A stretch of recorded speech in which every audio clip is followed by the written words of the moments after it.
Hello everybody. I welcome you all to the daily newspaper analysis, an initiative of the UPSConline.com and the Ambition IAS. Today we shall be discussing the newspaper of the 14th of December 2017. So coming to the first article, disqualification moves. This is an article on the editorial page of the Hindu and is the most important article for today. Largely because this article deals with the anti-defection law, which has been in news for the past few years and is one amongst the most debated political topics. And a question in UPSC is very much expected on this topic. So first and foremost, coming to the context of this article. Now recently, the Vice President of India, who is also the ex officio chairman of Rajya Sabha, has agreed on the disqualification of two members of Rajya Sabha, two MPs of the Rajya Sabha, that is Mr. Sharad Yadav and Ali Anwar, belonging to the JDU under the provisions of the anti-defection law. Also, the Vice President has made a historic move by approving the disqualification within a short time period of 3 months. And he has also urged that all other such decisions to be taken by the speakers and for the speakers of state legislative assemblies as well as the speaker of the Lok Sabha should make it a point to resolve these issues at the earliest. So this has set a good precedence.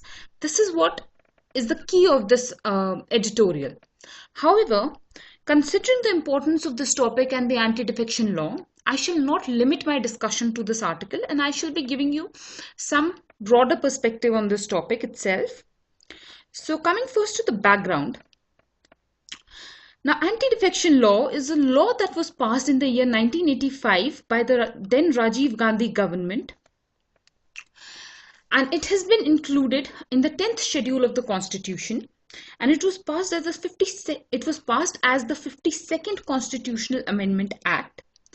Now, this was basically done with an intention to prevent the then prevalent practice of political hopping, horse trading, and corruption in politics.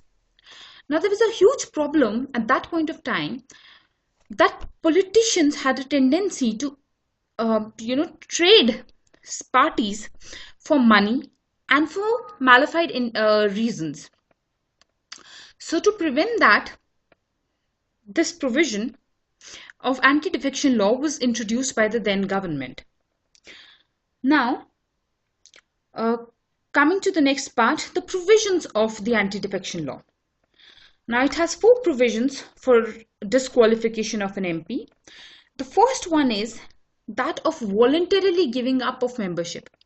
Now, if an MP or an MLA, this is prevalent for both state legislative assemblies as well as the parliament. So, please interpret it both ways. If any legislator voluntarily gives up his membership of his political party, he is liable to get disqualified from the legislative body under the anti-defection law. Now, this has a small clause that voluntarily giving up does not only limit to the resignation, but also for anti-party activities, which has been the case in the disqualification of these 2 MPs. That even if a politician or a legislator, for that matter, participates in anti-party activities without rendering a formal resignation, his party can request the chairman or the speaker to consider disqualification of the member under anti-defection law, and this can lead to his disqualification. Now, the second provision is when a person violates the whip issued by the party. Now, this has certain provisions under it, that the whip issued in the case of a no confidence motion, a confidence motion, a money bill, or a vote of thanks is the only provisions under which a violation of whip can amount to disqualification under the anti-defection law. In all other cases, a legislator, is allowed to have a freedom of expression and can vote against the party. So the whip provisions under these 4 conditions only amount to anti-defection. Now, the third case is when an independent member joins another party. Now, suppose somebody has won an election as an independent member, and after winning the election, he plans to join another party. In such a scenario, the member is liable for disqualification under the anti-defection law. The fourth provision is that if a nominated member in a legislative body joins any party after 6 months, in such a scenario, again the member is liable for disqualification under the anti-defection law. Now, also there are certain exceptions that are provided under the anti-defection law. These exceptions are in case of merger. Secondly, in case of being elected speaker. And thirdly, if the party expels a member. Now, suppose a particular party merges with the ruling party, or for that matter with any other party. In such case of collective merger, anti-defection law is not going to be applicable. Secondly, you all know that once speaker is to be elected, the speaker is always an elected member of the house, and he is eligible to be elected as he or she is eligible to be elected as the speaker. Now, what happens is the minute a member is elected as speaker, he is supposed to resign from his membership of that. He has to resign from the legislative body, because the speaker is a position of neutrality, so he cannot be belonging to a particular party. In such a scenario, there is an exception. There is an exception that the member shall be free of the provisions of the anti-defection law.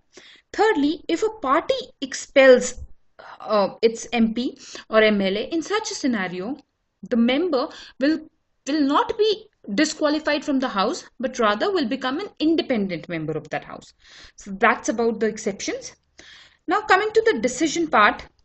Now, the decision is taken, final decision is taken by the speaker in case of the Lok Sabha as well as the legislative assemblies, and in the case of Rajya Sabha by the chairman, who is also the ex officio, the vice president, who is the ex officio chairman of Rajya Sabha. And this decision initially in the anti-defection law was supposed to be the final decision. However, in the 1993 judgment of Supreme Court has opened the ambits of judicial review to this decision that is going to be taken by the deciding authority. So now in the present scenario, the decision of the speaker and the chairman is liable to judicial review. Also, there was a 91st Amendment, Constitutional Amendment Act, which debars the defectors from holding a remunerative political post. Now, what does this mean? This means that there can be a situation where the opposition party or maybe another party can dissuade or can encourage a particular legislator to defect from his original party, and can in compensation for it offer another post, suppose a post as a chairman of some constitutional body or some other benefit.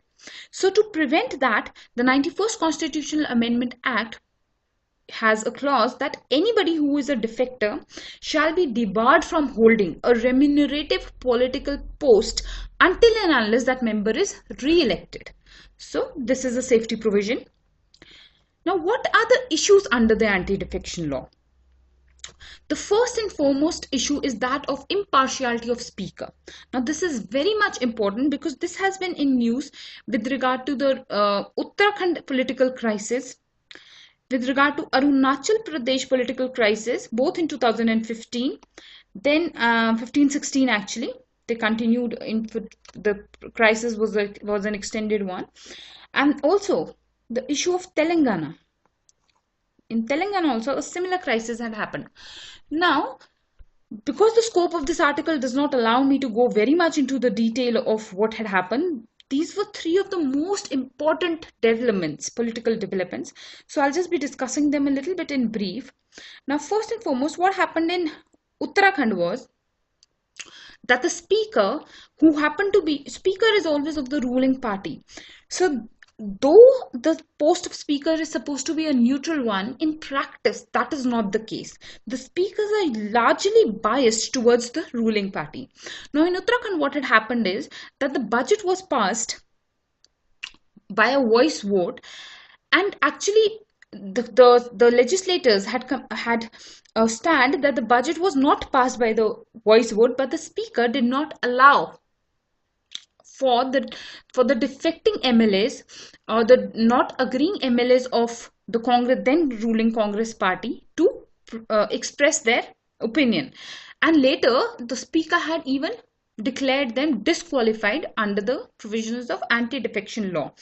So in this case, the role of the speaker in deciding upon the anti-defection law was considered not neutral and rather partial and or politically motivated. So this was the issue with Uttarakhand. Also in Arunachal Pradesh, what had happened is that 14 MLAs had defected from the party, and they had from the ruling party, that was the Congress, again in case of Arunachal Pradesh, and they had wanted to lay down a resolution for the removal of the speaker. But before they could do that, the speaker did not allow the house to meet and rather disqualified the 14 MLAs of the Congress party. This matter had other complexities as well. The role of the governor was also included, and the matter went to the Supreme Court, and Supreme Court has given a landmark judgment in this case, where the Supreme Court has condoned the actions of the governor and called them unconstitutional and has drawn restrictions upon the discretionary power of governor. But that is another case. But again, anti-defection law here was misused. Also in case of Telangana, there was an issue where the anti-defection law was not implemented in the case of an MLA named T. Srinivas Yadav, and the speaker had taken an opposite stand and had not disqualified the member. Though his eligibility to be disqualified under the anti-defection law, the speaker had not disqualified that member. So these are few cases where impartiality of speaker in the anti-defection law is questionable. So this is important. Then there is an issue of time period, which this article has dealt with. The Vice President himself has set an important precedent and has implemented the anti-defection law procedures at the earliest within a time frame of 3 months, and has also suggested that other people should do the same. Now another issue that is involved here is that of a judicial lacuna.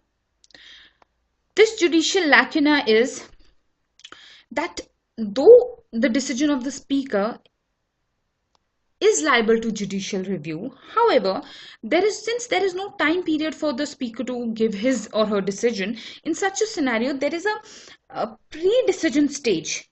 Now if the speaker has not given his decision, the judiciary is helpless. So this is a judicial lacuna, which is again an issue with the anti-defection law, and this breeds from the time period issue. So the solution here is, two solutions have been given to improve the anti-defection law. The first solution is definitely that there should be a time period for decision, which has also been, now after this article you can easily give a good example that this has been reiterated by the Vice President himself. And second solution is that to take away the power, the final decision power from the speaker, considering the impartiality of speakers in the past, the decision final decision for disqualification should be taken away from the speaker, and rather it should be given to the Election Commission, who should have an independent body to decide upon this, and depending upon this their decision, a final decision should be taken. So this is what is the expert opinion on this article. So this is important. Now coming to the next article, a tale of two metro rails. Now this is an article basically about the PPP model, and this comes under paper 2 under the topic of investment models. PPP is a route that even the government has been encouraging. Prime Minister has even given a model of PPP, public private partnership, and instead of that he has given a fourth P, people public private partnership. So this is also important. Now coming quickly to what is there in this article. The author has given a case of the Hyderabad Metro, which he says has been primarily financed by the private sector. And also the author suggests that this is the largest PPP investment in the country. Further, the author says that the government contribution in this model has been minimal and has only been limited to few areas like assigning the right of way to the metro, also giving some amount of land for maintenance of depots, maintenance depots, also for real estate development projects like the for making parking areas and shopping complexes. So the government has limited to these areas. Also, the author has drawn a very good example here, which he says that this project was undertaken by the then Chief Minister, late Shri Y.S. Rajashekara Reddy. And he says that in Andhra Pradesh government at that point of time, there was a budgetary crunch. There was a scarce budgetary resource. And instead of using it on the metro project, which was also important, the Chief Minister opted for the PPP model in this project and used the scarce resource for another very important project at that time, which is the Arogyashri project of universal health care in Andhra Pradesh. Now, this project Arogyashri is one of the most famous projects or program or policies in the country, and it has, for that matter, internationally also it is one amongst an acknowledged case study. So he says that very wisely the Chief Minister used his scarce resource for this for the poor, for the social sector scheme instead of this PPP model, instead of this the metro rail model. So that is how this is a successful project. Also, he says that this is successful because the concession agreement, the PPP concession agreement under this project had a very, very robust dispute resolution mechanism and a well laid out accountability program, which led to the success of the Hyderabad Metro. Then he compares it to another metro line, which is the airport metro line of the DMRC. And this is a stark failure of PPP model, and the author has compared it to the Hyderabad Metro, and the author has said that this model has not only led to a huge loss to the exchequer, but has largely failed because the model concession agreement of the Hyderabad Metro was not followed here, and this was floundered. So this is the opinion that the author has had, that the model concessional agreement was not followed properly in this case. Now, what is the application of this article? This is the important part. See, you can never get a question on the Hyderabad Metro, or for that matter the airport metro line, because the scope of these questions is very, very narrow and UPSC is largely broad based. But what makes these two important is that they can be used as appropriate case studies and appropriate examples on any question related to PPP. And this is important. Definitely you can expect a question on PPP, or you can use the PPP idea in many of your answers, and you can quote the successful case study of Hyderabad Metro, and wherever you are supposed to give an example for failure of PPP, you can use this model. So this is how application part is concerned, and this is how articles, though not appearing not very important, can be used. All right, so coming to the next article. This is an article upon the end of the Islamic State. Here, I'll just give you a brief background, which has also been given in the article. It says that the victory over the Islamic State has been declared by the Iraq Prime Minister Haider Ali Abdali. Now, we all know that at its peak, Islamic State had occupied almost 1/3 of Iraq's territory, and this included Mosul, which is the second largest city in Iraq. So Islamic State at one point of time has been a very, very major terrorist body, and it has largely affected this entire country, Iraq. It has also been extended to Syria, and it has often caused terrorist attacks across the globe, even in France, and even in how India was threatened by it. So it was a global terrorist phenomenon. Further, Further, the author has claimed that nothing is known about the self-declared caliph Abu Bakr al-Baghdadi, who was the leader of IS. So, in this scenario, the author is claiming that probably the Islamic State is dead or Islamic State is finished. However, there are certain issues associated with this. First and foremost, in Iraq, despite wiping away of Islamic State territorially from Iraq, Iraq continues to be divided. This is a major problem that has been festering in Iraq. Now, Iraq is basically divided amongst North, which is a Sunni dominated region, and its South. The South, which is largely Shia dominated. Now, Iraq itself has a Shia government. So the south is in harmony with the government, but the north is being Sunni dominated, is rebellious to the government because the government has not effectively represented the Sunnis. So this is a major political issue in Iraq. Also, there is another part, the Kurdish autonomous region. They have declared through an referendum that they of the government. Okay, so this is important. They have collectively wiped out Islamic State, but if there is a division within the country, then this leads to a state of anarchy, and this anarchy is always the breeding activities. This has happened in the past and this can repeat. This happened during the time of Al-Qaeda also, which later developed into the Islamic State. So the author has warned against this. Secondly, in case of Syria, though Islamic State has been weakened in Syria itself, but it has not been completely wiped out in Syria, which the author makes note of, that, celebrations should not happen too early. That is what the author is trying to suggest here, that you should not celebrate the end of IS before totally being assured that this terrorist body is completely wiped out, which is not the scenario because it does exist in Syria. Recently, there was this summit few days back. The Russia, India, China trilateral summit was held, and even our foreign minister congratulated Russia upon wiping out Islamic State completely. So this is a general global opinion that Islamic State has been wiped out.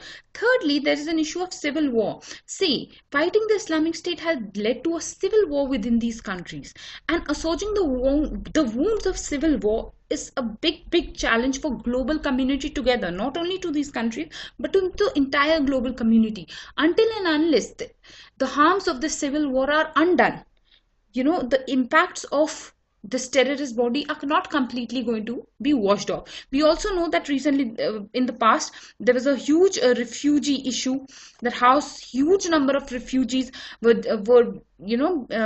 being forced to be moved outside these countries because of Islamic State. So this issue has not been fully resolved. So this is what is the general idea that the author is giving. So application part of this article can be in international relations. Also, somehow, if you are supposed to discuss the humanitarian aspects of war and these kind of issues, this article comes handy there. Now coming to this next article, which is about the adultery law. Now this article is not very important, but somehow few points are important, so I have discussed this. First and foremost, coming to the context of this article. The context is that section 497 of the IPC, of the Indian Penal Code, has a provision where men can be prosecuted for adultery. And this very clause of legislation, this very law itself is under the scanner of the Supreme Court, and that is why this article has been written. Now, what are the issues involved in this law? The first issue is that of gender neutrality. Now, this law is biased towards men. It exonerates women from this from the crime of adultery, and only targets men. So there's a law that whenever there is a criminal law, it cannot be gender neutral. All right, but women here are given an exception under Article 15(3) which is the right to equality. In that, some special provisions can be made for women and children. So under that, issue is there that women can be excluded. Now, second point is that of consent of husband.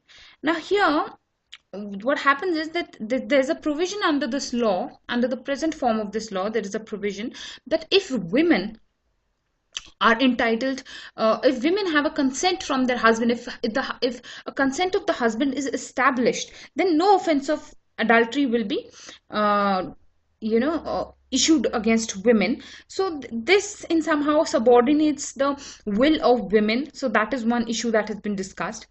And the third issue that has been discussed is that criminal versus civil offense. Now the author says that adultery, if in a marital relation there is adultery, then in such a scenario that can form a ground for divorce, but that shouldn't form a consent for a ground for a criminal act, because adultery should not be considered as a criminal act. Now this can be used like the application part of this article. Now this article can be used, this idea of criminal offense can be given as an example in libertarian thought.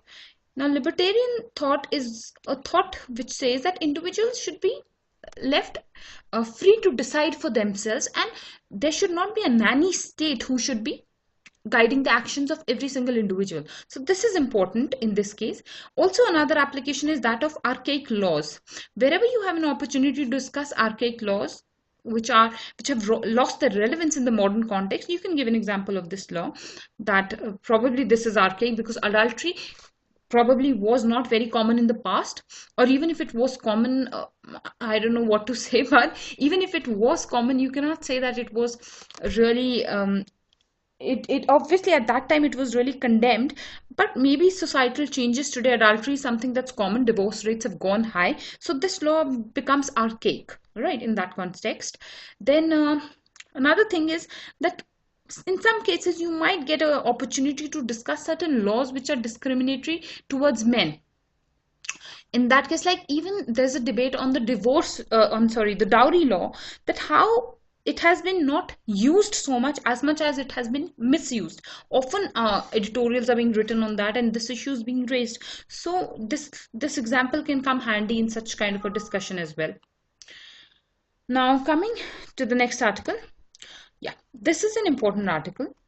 As I told you that I have discussed WTO in detail on the 11th December discussions. So you must first go and watch that video. That is a very good discussion on the WTO and it gives a holistic picture. But this is an update. Now, as we all know that the 11th Ministerial Conference on the WTO is being held at the Buenos Aires in Argentina. Now, an issue that has been raised in that ministerial meet is that of linking gender with trade. Now, what this means is that the WTO has proposed that it should take certain initiatives and actions where it should encourage women in trade. And out of the 164 member body, 3/4 of the nations have agreed to this. 119 nations want barriers on women participation lifted. However, India is rejecting it, and India has been standing with the minority group and has refused to side with the WTO on this. Now, I shall be discussing the article in two parts. First and foremost, the WTO stand and then India stand.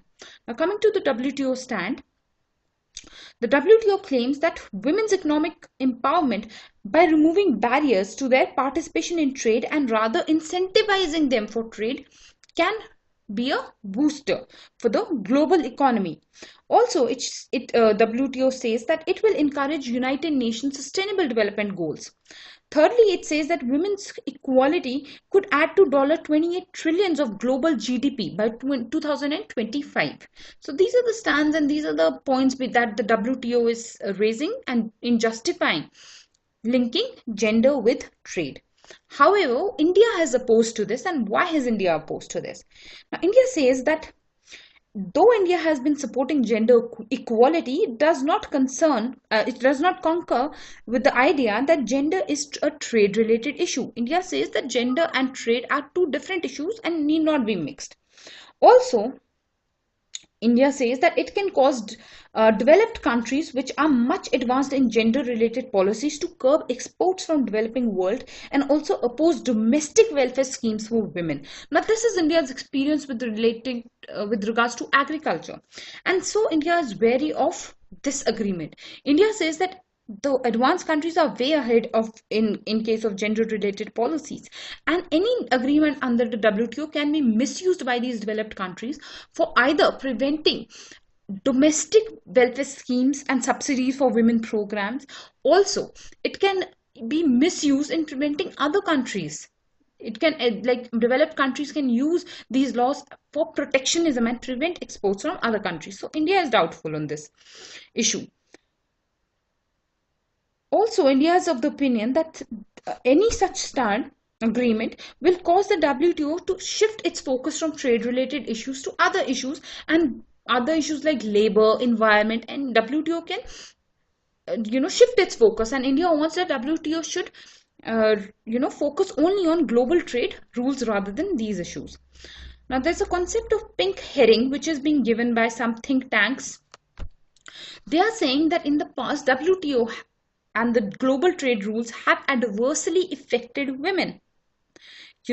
Why? Because women were part of the handicraft and small sector industries, and with globalization and with open trade rules, the sector that has been most affected is this sector, which was dominated initially by women. So the pink herring concept is that the WTO, through its idea of linking gender with trade, is trying to cover up the damage that it has already caused to women-led industries in countries.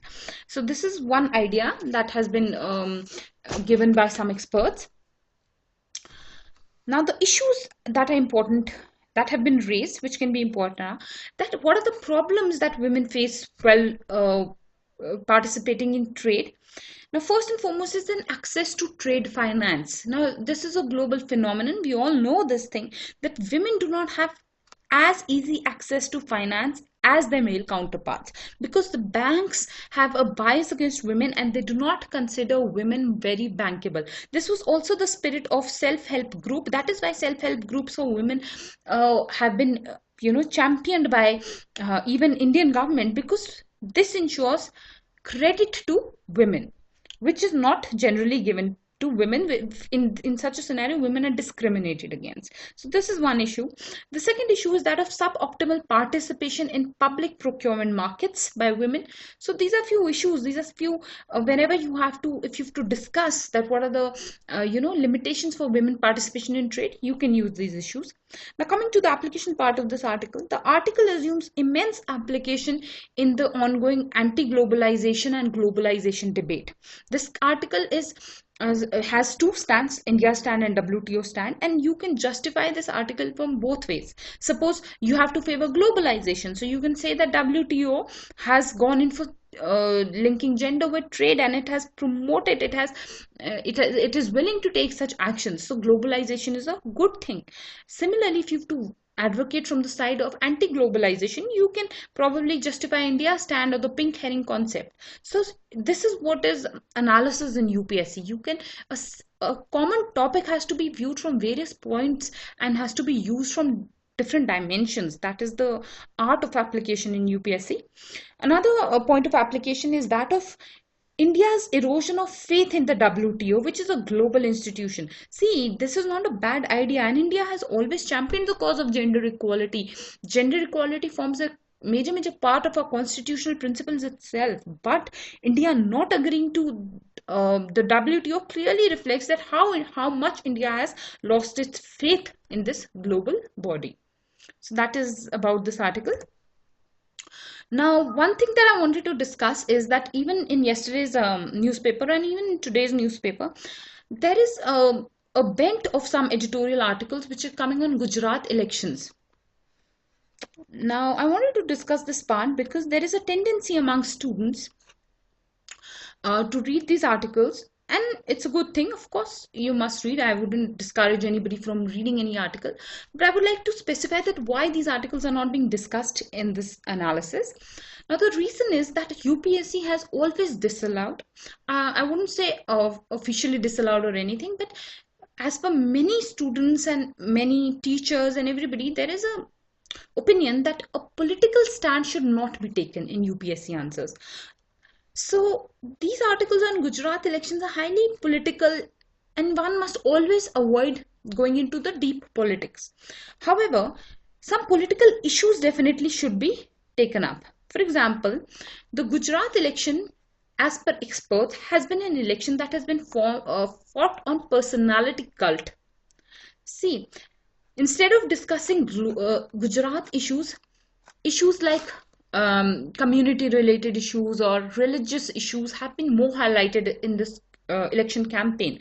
Also, individual personality cult has been developing. So you can take up these ideas. You can, whenever you have to debate or you have to probably give an opinion on politics, you can use it in this manner, like personality issues or regionalism, communalism. These kind of ideas you can take from the campaign, but you should never directly suggest that in Gujarat elections Prime Minister Modi said this, or former Prime Minister Manmohan Singh said this, or the Congress leader Rahul Gandhi said this. See, you have to first and foremost make it a rule to avoid taking names and avoid going into deeper political details. Yes, you must extract these ideas. So that is what I wanted to convey here. With this, we finish with today's discussion. I thank you all for watching this video. I hope you will recommend it to your friends. We shall be welcoming your reviews, feedback and comments. So I thank you all once again. See you all tomorrow.